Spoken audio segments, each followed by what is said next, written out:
listening to 91 Reasons, a journey into the twisted landscape of pop culture. Keep your hands and arms inside the podcast at all times. And now, the voice, Jeff Tucker.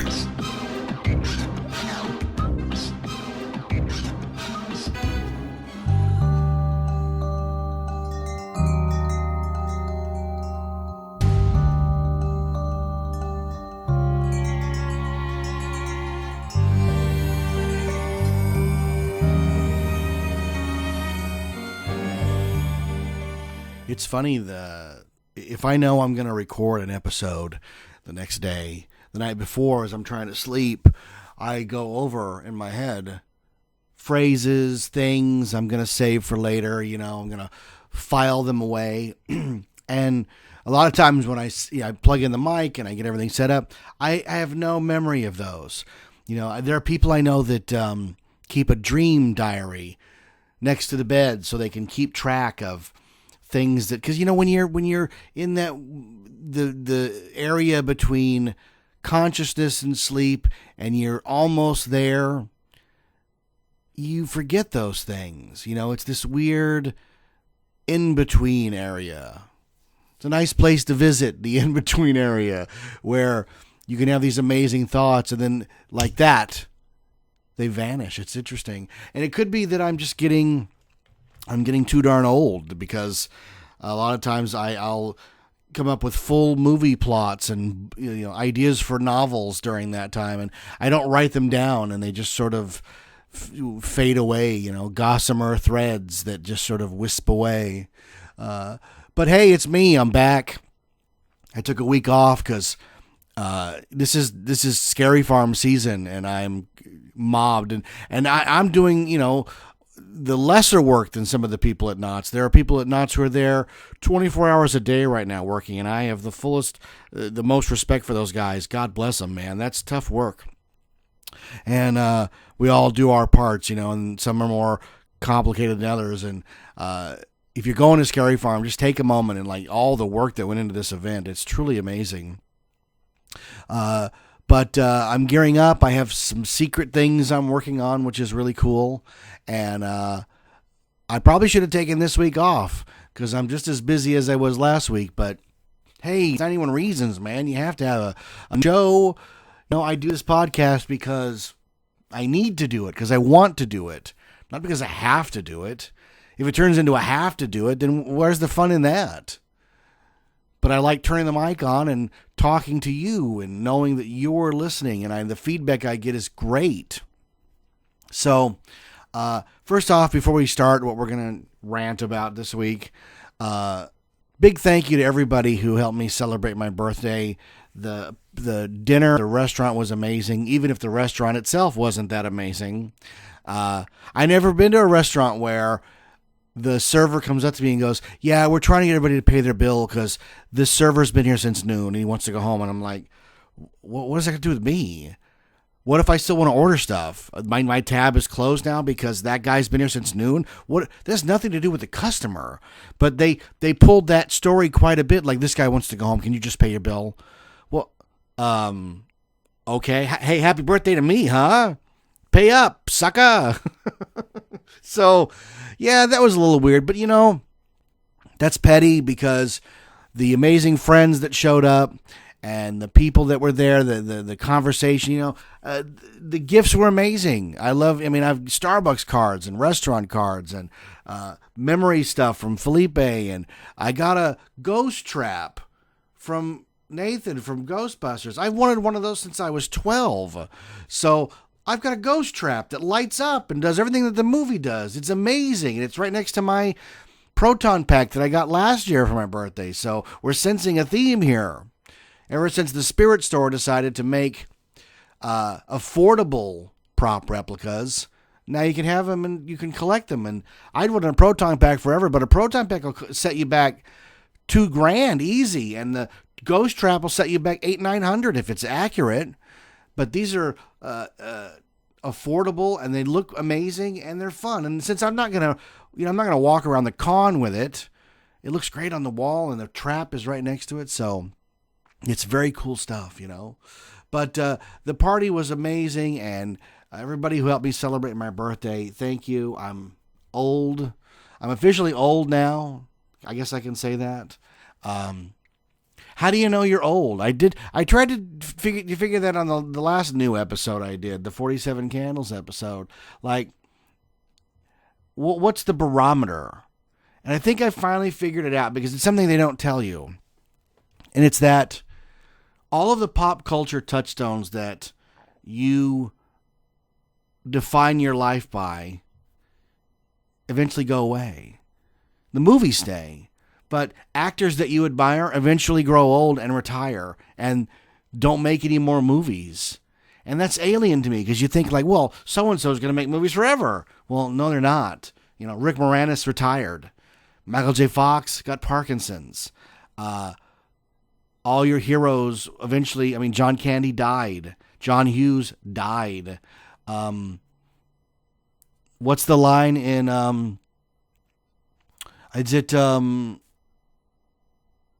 I think it's Crystal Skull, you know, but even a broken clock is right twice a day, where Crystal Skull says, I'm at a time in life where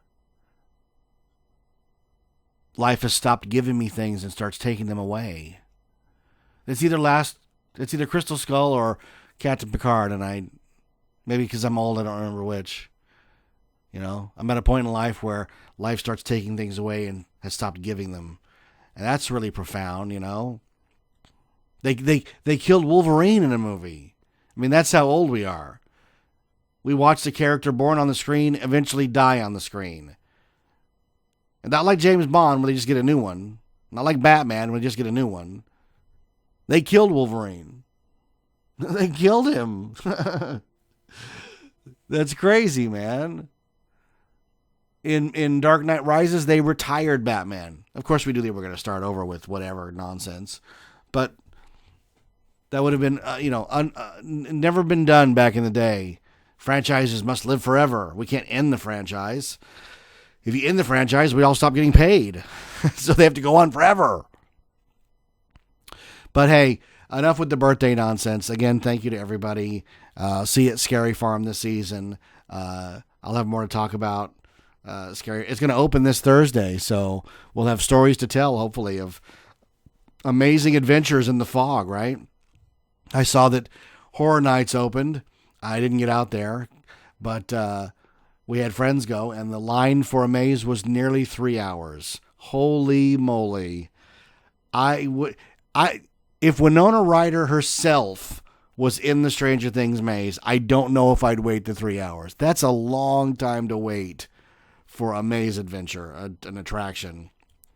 Wow, 3 hours. I mean, the event's only, 7 hours or less? So you can only go on 2 attractions and then maybe stop and have a coffee or something. Anyways, so this episode's going to be a little weird.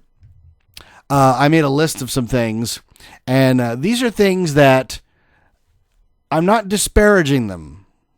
You know, these are things that I just don't get. And I'll tell you right off the bat, there's no pride in ignorance. You should try everything and see if you don't like it for real. Isn't that the Shakira song from Zootopia? Try everything? Maybe not try everything, you know. Science has told us which berries to eat and which not to eat, so don't try all the berries.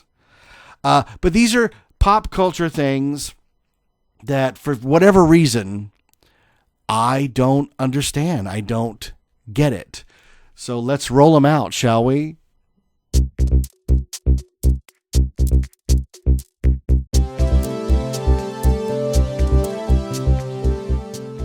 There we go. My wife listens to Adele all the time. I hear it in the car. This is one of those things that I have sampled. I don't get Adele. I don't understand the appeal. I have no concept of why this woman's such a thing. Yes, her voice is amazing. She has got an incredible voice, but the songs are all so weepy and sad. And as a guy, listen, I get the irony. As a guy who grew up in my teen years, idolizing Morrissey and the Smiths, whose music is completely depressing. I get that. But as a grown person, yes, sad songs have their place. They really do. But I don't know if driving to the mall counts as that place. And my wife will listen to this Adele stuff in the car. And she'll get all weepy. And I'll go, what are you weeping about? Like, this song is about a girl and the guy broke up with her. And I'm like, yeah, but you're not broken up. This doesn't relate to you in any way. You have a very successful, almost 25-year marriage.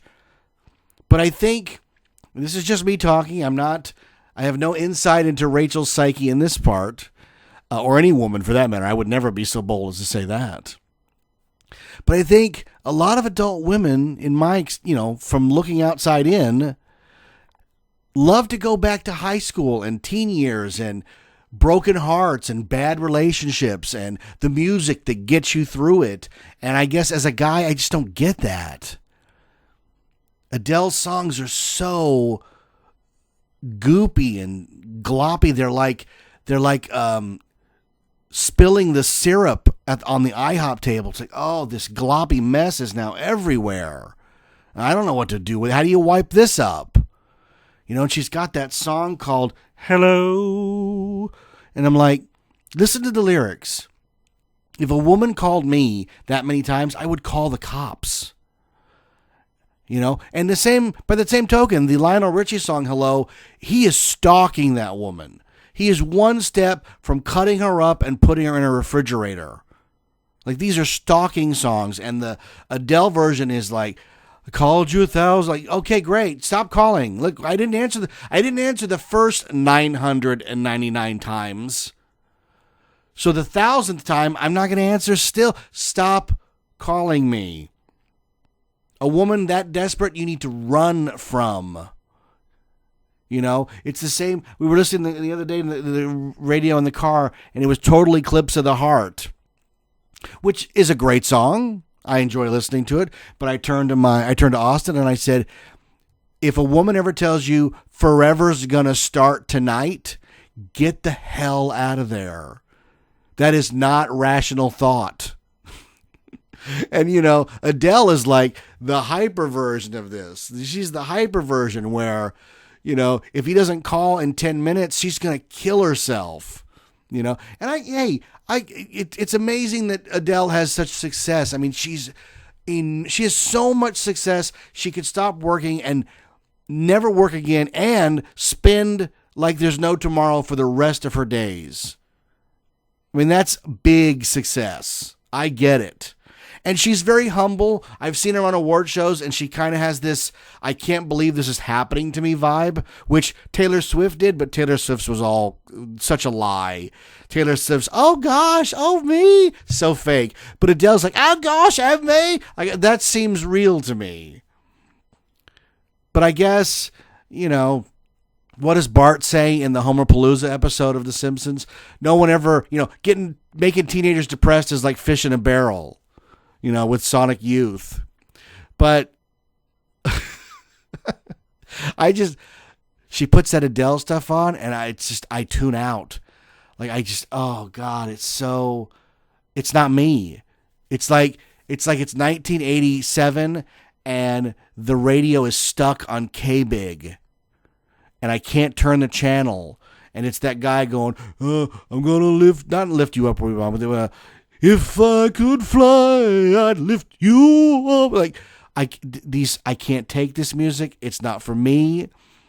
I am fully able to say, yes, I get that it's for some people. But if Rachel walked out on me tomorrow, I would not turn to Adele to wallow in my misery. I don't get her. Oh my God. And you know what? Here's the terrible part. It's not like you can avoid her. The radio plays Adele every 8 songs. It puts some Adele back on. Everybody loves Adele. Not everybody, pal. Not everybody.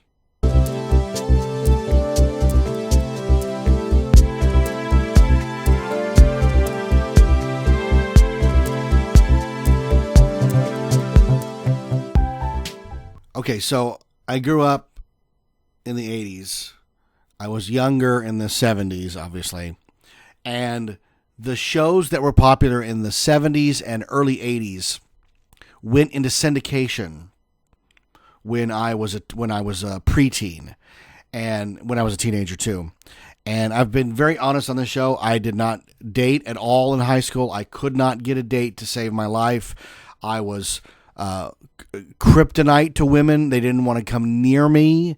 I was a social pariah until senior year almost. I mean, seriously. So I watched a lot of television. We had a Betamax VCR, but renting movies was not cheap. Renting movies was expensive. To get your mom to take you to rent a movie was a weekend thing. And you kept them over the weekend and you returned them and you remembered them and they were great.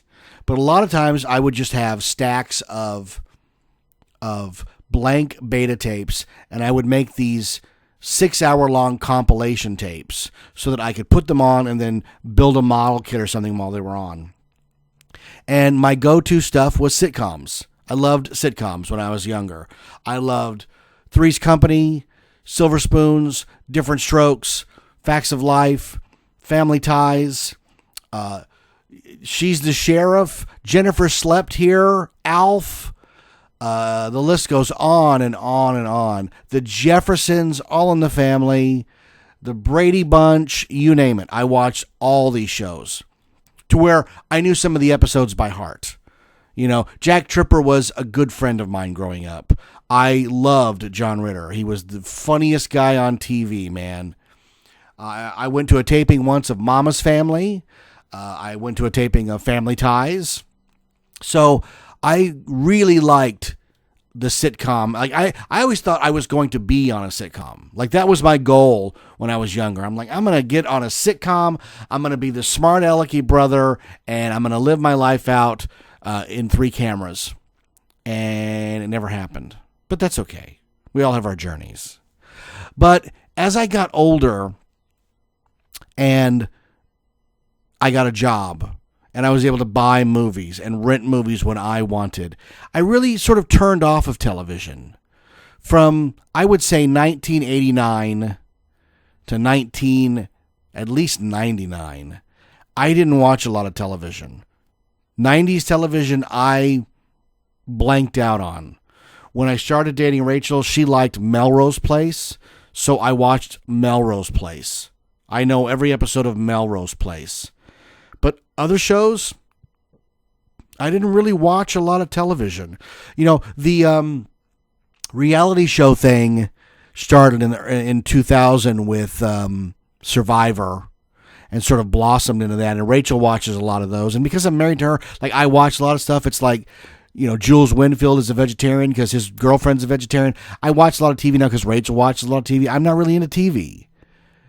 And I just had a life. You know, in the 90s, I was working full time. I was doing shows on the side. I was racing up to the Comedy Store to perform on Saturday nights. Like, I was a busy guy in the 90s. And there wasn't a lot of time for television. And then I became a father in 97, and I didn't watch a lot of TV then either. Then by 99, in 99, I bought my first DVD player. And that opened up like, oh, I have to buy these movies again. And when you buy a movie, you watch it. So I've always turned to movies. I've been a movie guy as opposed to a television guy. Now, you know, I've mellowed out in my old age. I think Game of Thrones is the best show I've ever seen on TV. And I watched some stuff here and there, you know. But one thing I never got was Friends. And I know that, like, this was almost a religious cult in the 90s of these characters and who's going to hook up with who and what kind of haircut does Jennifer Aniston have, and they're sipping coffee, and did Friends sort of help the Starbucks brand blossom all over the world? And like, I get the cultural significance of Friends. Hey, I went on the Warner Brothers tour. I was in Central Perk. But here's the deal. It didn't matter to me. I was like, can we go now? I don't even know what this is. And some people are like weeping. We're in Central Park from Friends. And I'm like, I don't know any of this. I watched one episode of Friends. Can you guess which one? The one where Winona Ryder was on it. That's the one episode I watched. And I don't know the characters. I don't know who they are. I know people have based their whole personalities around these characters, and people name their babies after them, and that it was a huge success. I've never watched it. There was a point after Family Ties ended, and I watched the last episode of Family Ties out of respect, where I think I finally, as an adult, was done with the laugh track or the live audience. And people going, woo! That doesn't do anything for me. As a guy who does live theater, that's for live theater. On TV, I don't understand the laugh track. So I stopped watching anything that had a laugh track at all because it was just distracting. You know, I'm like Andy Kaufman when he goes, "You're the laugh track? Those people are dead. That's how old the laugh track is. Everyone on there is dead." I mean, that's how I felt about it. Like, those people are all dead. And if you watch any Sherwood Schwartz show, like Gilligan's Island or Brady Bunch, the laughs are all the same. Like, you could get to know the laughs on them. Like, oh, like when I was a kid, I thought if I got up close to the television and laughed really hard, other people watching their TVs would hear it. I thought I was hearing the laughter of other people in other living rooms. That's how dense I was as a kid. It's a wonder I didn't eat paste. But I don't get the sitcom laugh thing. I watch The Office. It doesn't have a laugh track. And that's pure to me because it's up to you to laugh.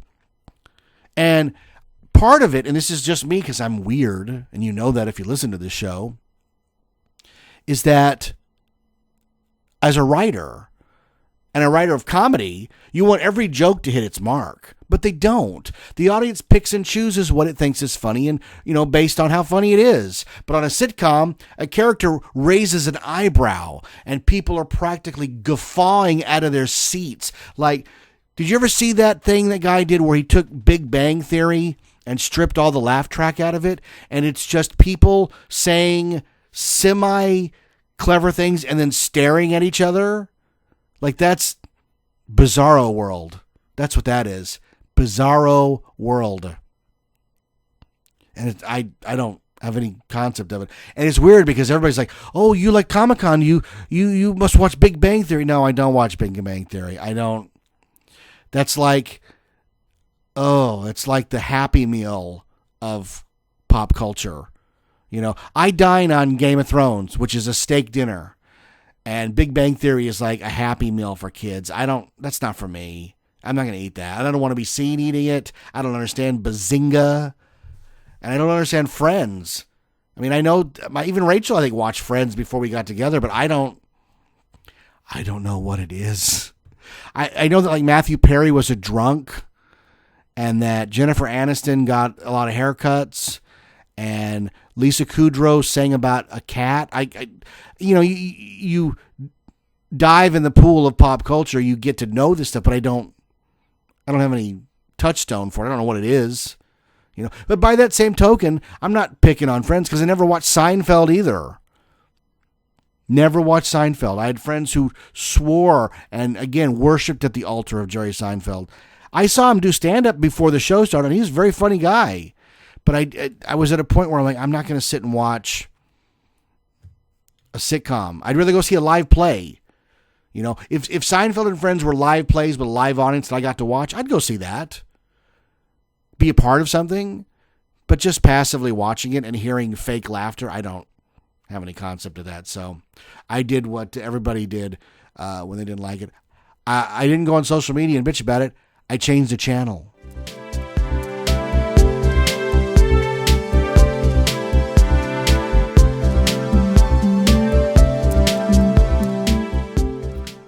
Okay, so this one's going to come off really petty.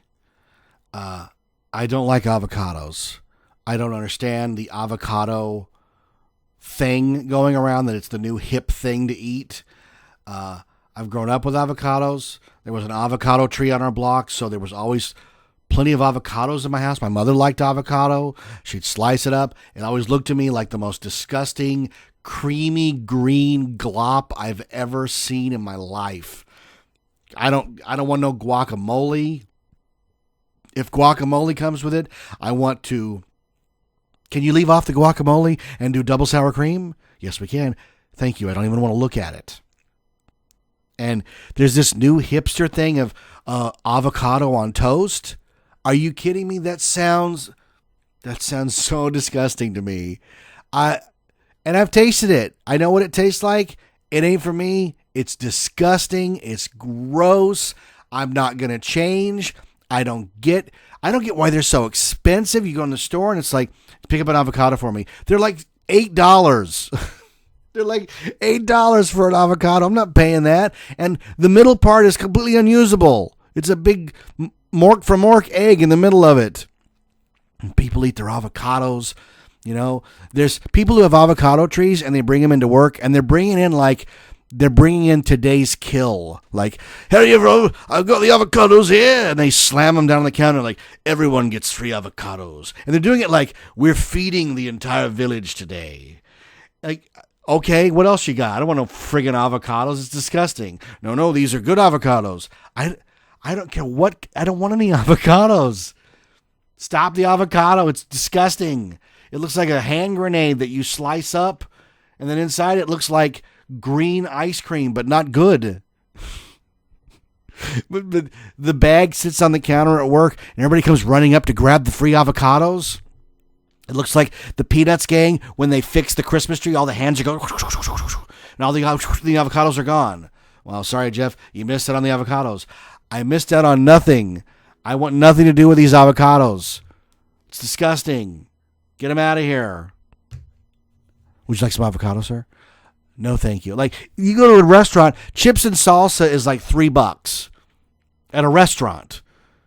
But if you want guacamole, we'll come to your table. We'll make the guacamole fresh. Oh, wow. How much is that? $22.50. Oh, we won't be having that. Oh, is it too expensive for you? You're cheap? No, it's disgusting. I don't want you coming over with that stupid avocado, slicing it up. You know, it looks like an Irish Spring soap. Remember those commercials where they go, "Hey, it's Irish Spring," and then they'd cut the soap with a knife to show you how green it was inside? It's the green of Ireland. That's what when they slice the avocados. That's what it looks like to me. It's like, oh, look at the avocados. No, I prefer not to. Thank you. Avocado goes right there with tapioca. I don't want it anywhere near me. Tapioca pudding. I don't know what that is, but I know I don't want it.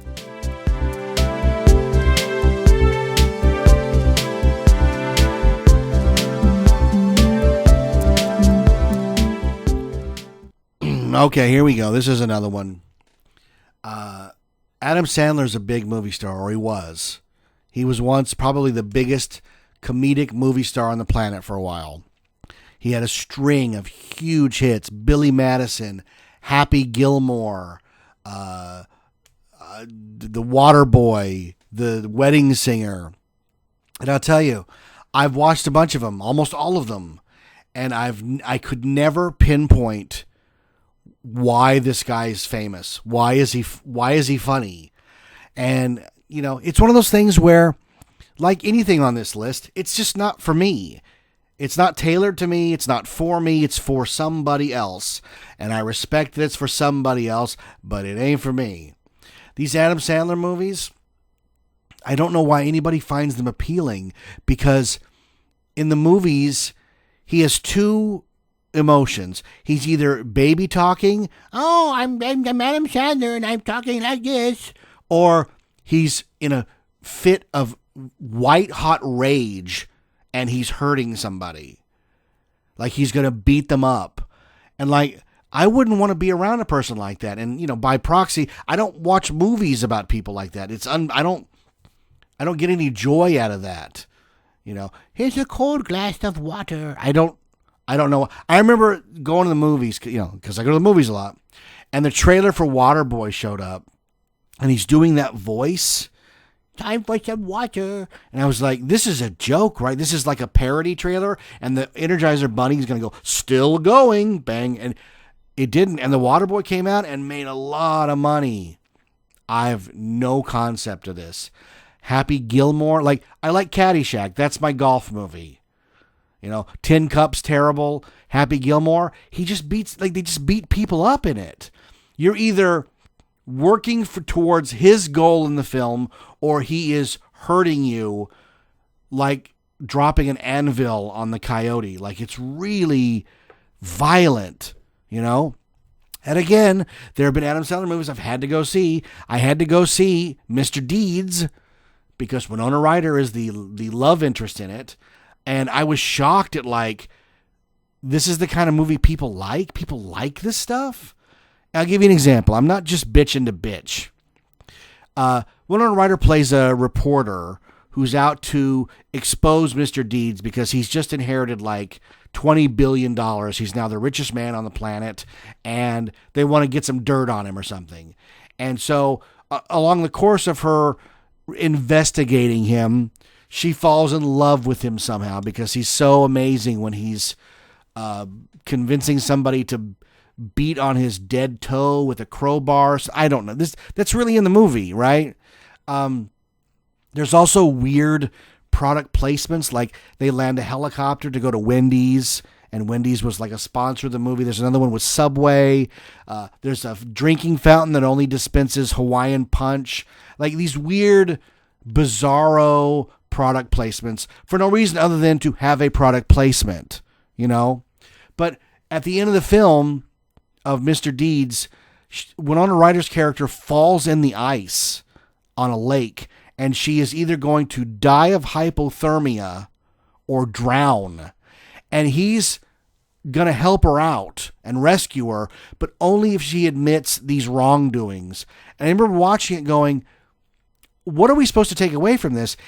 Her life is on the line here. And he'll only save her if she admits that he's right in some way. I'm like, this is disturbing. I don't understand any of this.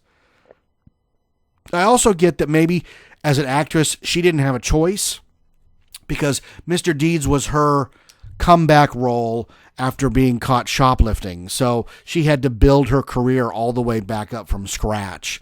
And I know that her and Adam Sandler are actually good friends. And I get that. And I get that making a movie is just making a movie. But pull back and look at the bigger picture. And the bigger picture is this is a man-child who has volatile rage impulses in every movie that he's in. Maybe not in Wedding Singer. I don't know if he beats anybody up in Wedding Singer. I don't remember. Or 50 First Dates. But I also know that he admitted to only doing movies that provided him with a good place to go on vacation. Because 50 First Dates takes place in Hawaii, and Blended takes place in Africa or something. And hey, you know what? I don't begrudge a guy for doing that. If the studio wanted to pay for me to go on vacation, let's go. Hey, I'll set the movie in Florida so I can go to Disney World. There we go. The movie's in Florida. Why? Because Disney World. Does the movie take place at Disney World? No, I'm going to go there on my day off. It takes place at an office building. Oh, like if you have that kind of power to wield, I get it. But I don't get why the masses are attracted to him. And I know his star has fallen, so beating up on him is kind of, Pixels is unwatchable. You know, and the whatever the Six movie, the Stupid Six or whatever was the Western one on Netflix. These are unwatchable movies. I get it, right? So beating a guy when he's down, but he had his time. And I'm talking about the golden age of Adam Sandler. Because remember in the 90s, I didn't watch TV. I went to the movies a lot. So when you go to the movies a lot, you see a lot of movie trailers. And people would laugh at these things. And I would just stare at the screen and I go, I'm the only guy that doesn't get it. I'm the idiot. Everybody else is having a good time and laughing. And I don't get the joke. So, not an Adam Sandler fan. Never have been. Don't understand it. Don't know why he's funny. There's a movie that he sort of spun off or produced called Grandma's Boy that people are trying to get me to watch. It looks terrible, you know? And I've told you, I'll watch any movie. I'll put it on, but if it's unwatchable, like, have you ever tried to watch Pootie Tang, the Louis C.K. movie? I know people that are like, this is the funniest movie ever. Like, I'm going to back away slowly because I don't know you. This movie's terrible. And those are Adam Sandler movies, man. They're terrible. I sat through Little Nicky. Little Nicky is this big special effects extravaganza where Adam Sandler plays the son of the devil, played by Harvey Keitel. And he goes to Earth for some reason. But he does the whole movie in this voice. I'm Little Nicky with my bulldog. And I remember the studio was like, you have to redub the whole movie because we can't understand a word you're saying. What do you mean? Like, I don't know how you go on set every day. Like, movies are a big deal. A lot of people are working. There's, sound and lights and camera, set, craft services, the script person's there, the director, the assistant director, the producers pacing back and forth. Everybody's waiting for their call to action to make this movie. This is somebody's dream. And then the guy sits down and goes, I'm going to play the whole movie like this. And you go, oh God, we're all gonna get fired. So, no Adam Sandler movies for me. I don't understand, and I'm not watching them.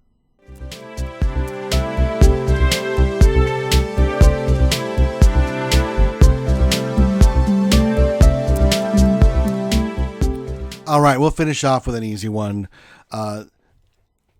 This is one of those things where everybody seems to be on the same page, but me and a few people. I know the people that surround me wouldn't get this either. But I don't have any concept of why the Kardashians are famous, what they do. I don't know who these people are. A lot of times I get them confused because there's so many of them and they all kind of look the same. But they do that on purpose. They all want to look like Kim Kardashian's the head of the squad here, and they all sort of aspire to be like her. Like, I don't know what this is. The only exposure I've ever had to the Kardashians is The Soup on E! Used to make fun of their clips, but they would play these clips that I don't understand, and I would turn to whoever was watching The Soup with me and say, do people actually watch this show? This is actually a thing? Because to me, it's like a parody. To me, it's like something in between scenes in RoboCop, where they're showing these TV shows that are so vapid and ridiculous as to be absurd. The I buy that for $1 guy, or something in an anthology movie where somebody's just having a piss take on pop culture. But the Kardashians are the real deal, man. They make huge amounts of money, but I can't pinpoint what it is that they do. And if I had to piece it together from watching The Soup, Kim Kardashian was a friend of, I'm going to get this all wrong, but you'll forgive me because I don't care to get it right. She was a friend of Paris Hilton, and there was a sex tape leaked of her and somebody named Ray J, and she got a TV show from Ryan Seacrest out of this, and they follow the Kardashians around, and they're Robert Kardashian's family, from the guy who defended O.J. Simpson. Like, right there, you should be a social pariah if you manage to get O.J. Simpson acquitted of murder. You should just be shunned by society, not held up on some pedestal. And I know he's dead, but holy cow, he's probably looking up from hell going, I thought I was the worst member of this family. I got OJ off. but no, we have Kardashian, the next generation, and these are these vapid people with, I don't know what it is.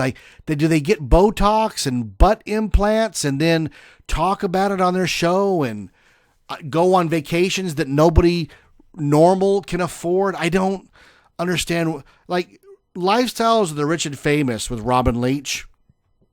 was almost, I mean, he's even admitted it was almost a parody.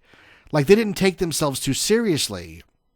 Because if they did, they'd piss everybody off, because people are sitting around living check to check while some guy's on a yacht, you know, because he made the right junk bond investment. I don't know. But the Kardashians seem to revel in it, and they like to flaunt it. And it seems weird that in an age where we're so apt to jump on anybody for any indiscretion, you know, talk about somebody's weight, we're going to have our problem with you. We're in the Me Too generation where everybody's a suspect. Nothing is allowed anymore. We're reverting back to Victorian turn of the century times.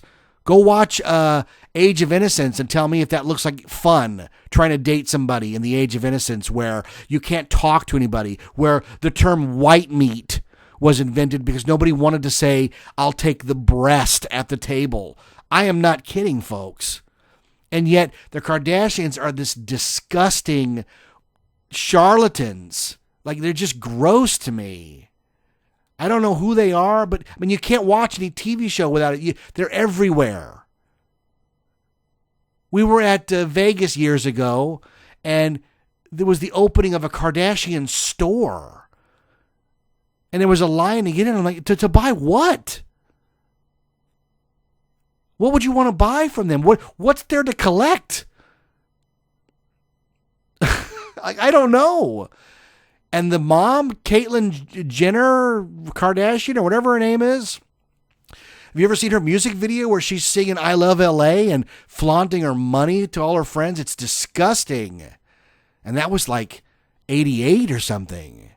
Like, these people have been revolting for 3 decades. And they talk about the youngest one that's a model. Her name is something Jenner, Kendall Jenner, and she's just shy of the billionaire mark. So they had a GoFundMe to give her money so she could reach billionaire status. Like, this is a joke, right? We're living in, I mean, we're like 2 seconds away from having a coliseum and people fighting to the death. That's how far culture, pop culture, and civilization are circling the toilet bowl. And if you watch it, God bless you. That's for you. It ain't for me. I don't get it. I don't know who these people are. I'm not watching this show. You know, again, on The Soup, I would just stare like, this is a thing. There was some where they were talking about they were in a shower and they were going to shave each other's privates. Like, this is what TV is now? I mean, I'm not an angel, but this has got me sounding downright prudish. But maybe I don't want to see that. Maybe the guy who spent the 90s listening to Howard Stern every day from 6 to 11 is now disgusted by 2 women who want to shave each other down on television. It's disgusting. What are they going to do after that? Share a piece of avocado toast? All right, folks, I'm going to wrap it up. I had a longer list, but I guess it'll be a 2-part episode. This has been things I don't get, and I just don't get them. Thanks for tuning in. Again, thanks for everybody for their birthday wishes. It was truly amazing. I am humbled by the friends I have. You know, I'm George Bailey, and I'm rich with friends, and that's all you need in life. So thank you all, and thanks to my family for an amazing birthday.